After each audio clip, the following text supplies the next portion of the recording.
نروح بقى للكابتن والقائد التاني في نادي الزمالك. ما انا لازم اعرفك مين كباتننا ومين اللي ماسكنا ومين كباراتنا. الكابتن والقائد التاني في نادي الزمالك، اللي لو المركب حصل لها حاجة هو موجود، اللي لو الكابتن الاساسي ابو عقلية فز حصل له حاجة هو موجود.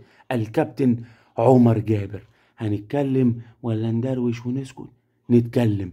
اي واحد في مصر، انا وانت واي حد معاه بطاقة مكتوب في ظهرها المهنة: كهربائي، عامل، حاصل على ليسانس، صاحب محل، صاحب بنزينة، اتحداك بطاقة عمر جابر في المهنة مكتوب لاعب كرة قدم.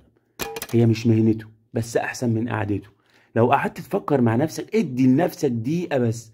ايه الفرق بين عمر جابر واي واحد ماشي في الشارع؟ مفيش. ايه الفرق بين عمر جابر وشاب في الكول سنتر؟ مفيش. ايه الفرق بين عمر جابر وشاب دليفري؟ مفيش. ده ممكن يشتغل كول سنتر، وده ممكن يعمل اللي بيعمله عمر جابر، لانه ما بيعملش حاجة اصلا.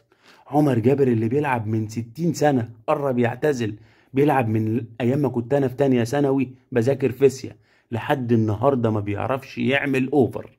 كل اللي يعرفه عن الاوفر اوفر عراوي وسرفله بتاعت الترزي لو هيخيط حاجه، انما اوفر في الملعب انا وانت عارفين بيروح فين وفي انهي مكان بالظبط. بقاله 30 سنه بيلعب ما بيعرفش يغطي. ممكن يتغطى في الشتاء من البرد، انما يغطي في الملعب مفيش. بقاله كل المده دي بيلعب ولسه يستخبى ورا اللعيبه ويشوف الحته الفاضيه فين ويتدرى فيها، ولو الكره جات له يديها لاقرب واحد. وكل عام وانتم ودمتم. لا هجوم ولا دفاع ولا الهوى، بس ابن النادي ولازم يرجع علشان ده متربي في النادي ووجه الفول وطعمية قدام بوابة النادي. ورجعوا عمر جابر. والجمهور بتاعنا الكيوت بتاع الحتة دي اللي عايز يروح في نفس الوقت كأس العالم للأندية وياخد أفريقيا. وانا بقول لك لسه بيتعلم وكابتن وقائد في نادي الزمالك. ايه الفرق بينه وبيني؟ بيني وبينه مفيش فرق. انا لو جريت شويه هبقى عمر جابر، تمرينتين على كونزين واعمل كده هبقى عمر جابر.